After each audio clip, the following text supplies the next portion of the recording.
Em nome do Pai, do Filho e do Espírito Santo. Amém. Inspirai, Senhor, as nossas ações, e ajudai-nos a realizá-las para que em vós comece, e para que em vós termine tudo aquilo que fizermos. Por Cristo, Senhor nosso. Amém. Nossos santos anjos da guarda, rogai por nós. Com vosso Filho, Mãe Pia, abençoai-nos, a Virgem Maria.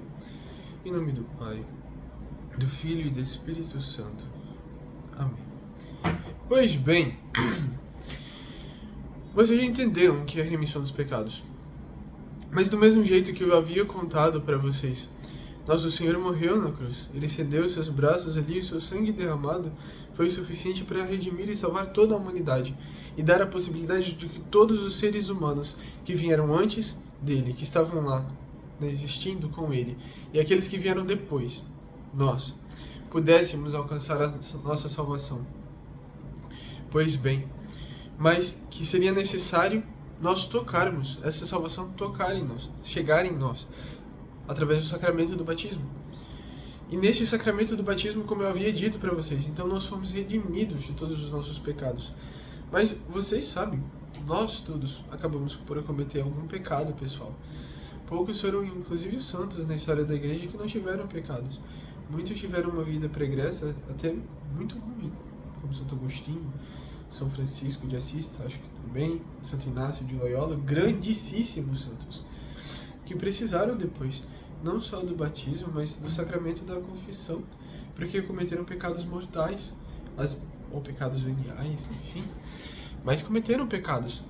Poucos foram santos que não tiveram isso. Santa Teresinha do Menino Jesus, por exemplo, não cometeu nenhum pecado mortal na vida dela, pela graça de Deus. E segundo o Padre Paulo Ricardo, ele tem a impressão de que mesmo pecados veniais ela não chegou a cometer, somente falhas, imperfeições. Mas daí a gente vai entender agora mais o que é esses pecados mortais. Porque, veja, nós temos essa inteligência aqui, que nos faz conhecer as coisas, como elas são, como é a realidade.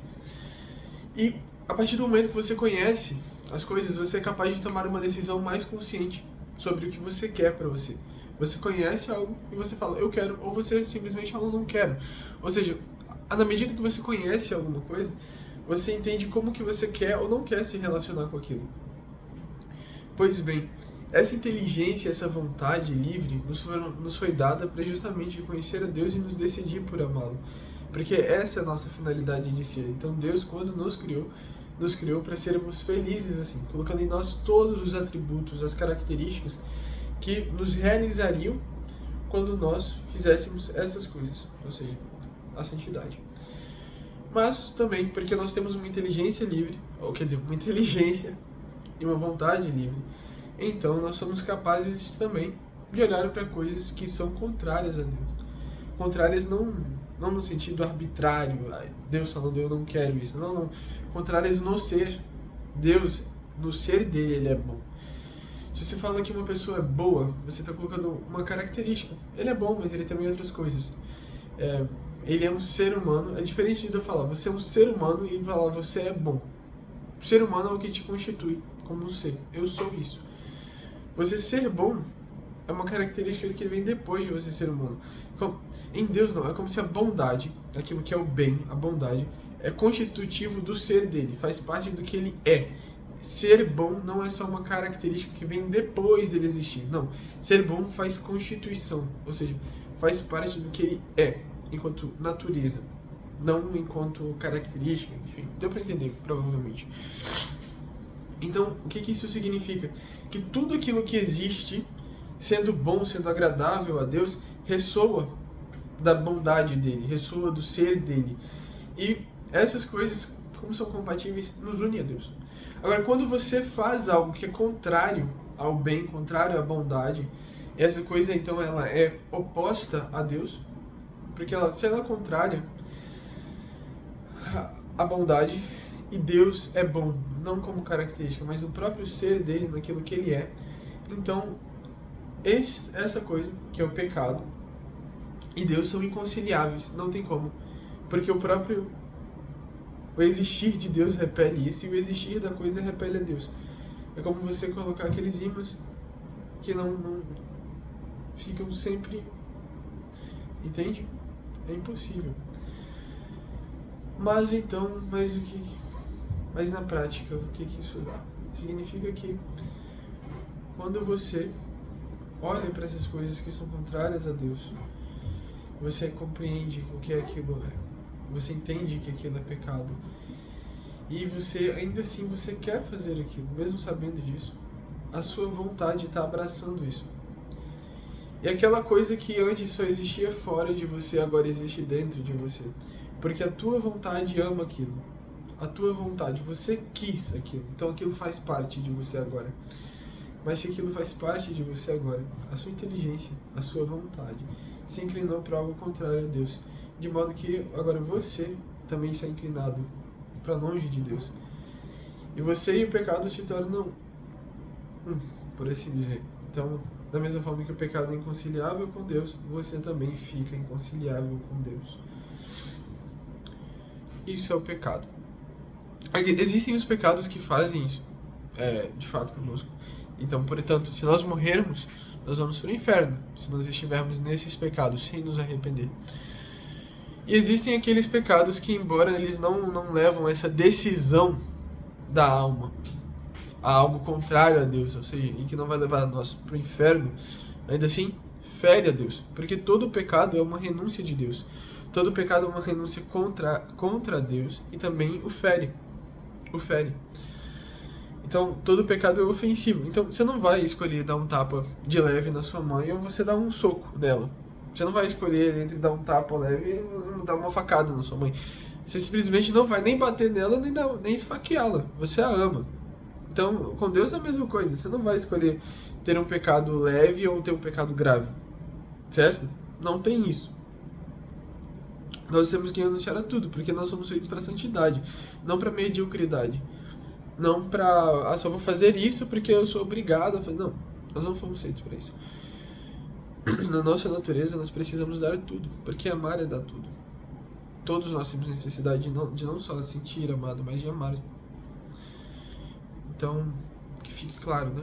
Isso. Pois bem. Mas então, mais importante, né? Começando. O que são esses pecados graves? São os pecados contra os 10 mandamentos e contra os 5 preceitos da igreja. A igreja também tem 5 preceitos. Lembrando, né? A igreja é a instituição que Cristo criou. A igreja, em si mesma, é a constituição de você estar unido a Deus. Mas através da sua hierarquia, e eu já expliquei isso, Nosso Senhor revela as coisas. Então ele revelou mais 5 coisas através da igreja, que também já estão nos 10 mandamentos, algumas já estão nos 10 mandamentos, mas que também são coisas graves que nós devemos fazer, que se não fizermos, nós estaremos pecando, tá bom? Mas vamos lá. Então, falando por alto, depois eu explico. Para você cometer um pecado mortal grave, que é essa decisão da alma contra Deus, essa renúncia de Deus e esse abraçar o pecado que faz com que você rejeite a Deus e então, portanto, você se condena ao inferno. Se você não se arrepender e morrer, você vai para o inferno. Você precisa de 3 coisas. Primeiro, que isso seja um pecado grave, ou seja, que aquilo tenha matéria grave, que é contra os 10 mandamentos, que é contra os 5 preceitos da igreja. Depois, você precisa conhecer isso. Não tem como você tomar uma decisão consciente se você não conhece a coisa. Então, para você cometer um pecado grave, você precisa conhecer, saber que aquilo é um pecado grave. E na hora que você vai cometer este ou aquele pecado que é grave, você não só tem que saber habitualmente, ou seja, um dia eu soube disso. Não, na hora você tem que se lembrar, tem que vir na sua consciência. Ah, mas isso é pecado. E você ignora isso e faz. E você debate contra a sua própria consciência e fala, não, mas eu vou fazer. Então, tem que ter a matéria contra os 10 mandamentos ou contra os 5 preceitos da igreja. Você já tem que ter conhecido, ter noção de que aquilo é pecado. E depois você tem que ter, na hora, o aviso de consciência, que vai fazer você dar o pleno consentimento com aquilo. Você não só sabia, você se lembrou daquilo. E você viu que aquilo era ruim. E você ainda assim o fez. Daí não tem como dizer que você não se decidiu por aquilo. Isso é o pecado mortal. Isso é o que leva a nossa alma para o inferno. E esse tipo de pecado, ele só pode ser perdoado no sacramento da confissão. Lembra, você ofendeu a Deus, você feriu a Deus, você o rejeitou. E Ele tem o direito de escolher como Ele vai te perdoar. E Ele só perdoa estes pecados no sacramento da confissão. Certo? Porque Ele quis assim. A quem vocês perdoarem os pecados, estes serão perdoados. E se vocês não perdoarem, estes serão retidos. Eu não vou perdoar. E tenho certeza disso. Vocês não vão se confessar como um padre, como um homem, simplesmente. Vocês vão se confessar diante de Deus, se ajoelhar diante de Deus que está num homem. Porque pelo sacramento da confissão, já não é mais o padre, mas é o próprio Cristo, quando Ele disser, eu te absolvo dos seus pecados. Eu não só te perdoo, mas eu te absolvo, te livro dessas amarras, tiro desse laço que te vicia. Eu te absolvo dos seus pecados.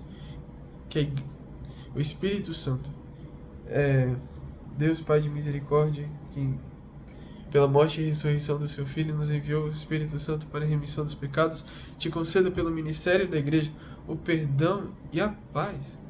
É o próprio Deus que fala pela boca daquele homem. Eu te concedo o perdão, mas também a paz no teu coração. Eu te absolvo dos seus pecados. Ide em paz, meu filho. Ide, pois, e não peques, mas como dizia o Senhor, você não vai ter isso rezando sozinho em casa. Você não vai ter isso em nenhum lugar. Mas se você se confessa, você ouve do próprio Deus que Ele te perdoa. E daí já não tem mais dúvida. E daí você já não tem mais medo. E daí você não precisa nem se lembrar que um dia você pecou. Porque já foi perdoado. E você já tem o céu de novo. Deus abençoe você. Em nome do Pai, do Filho e do Espírito Santo. Amém.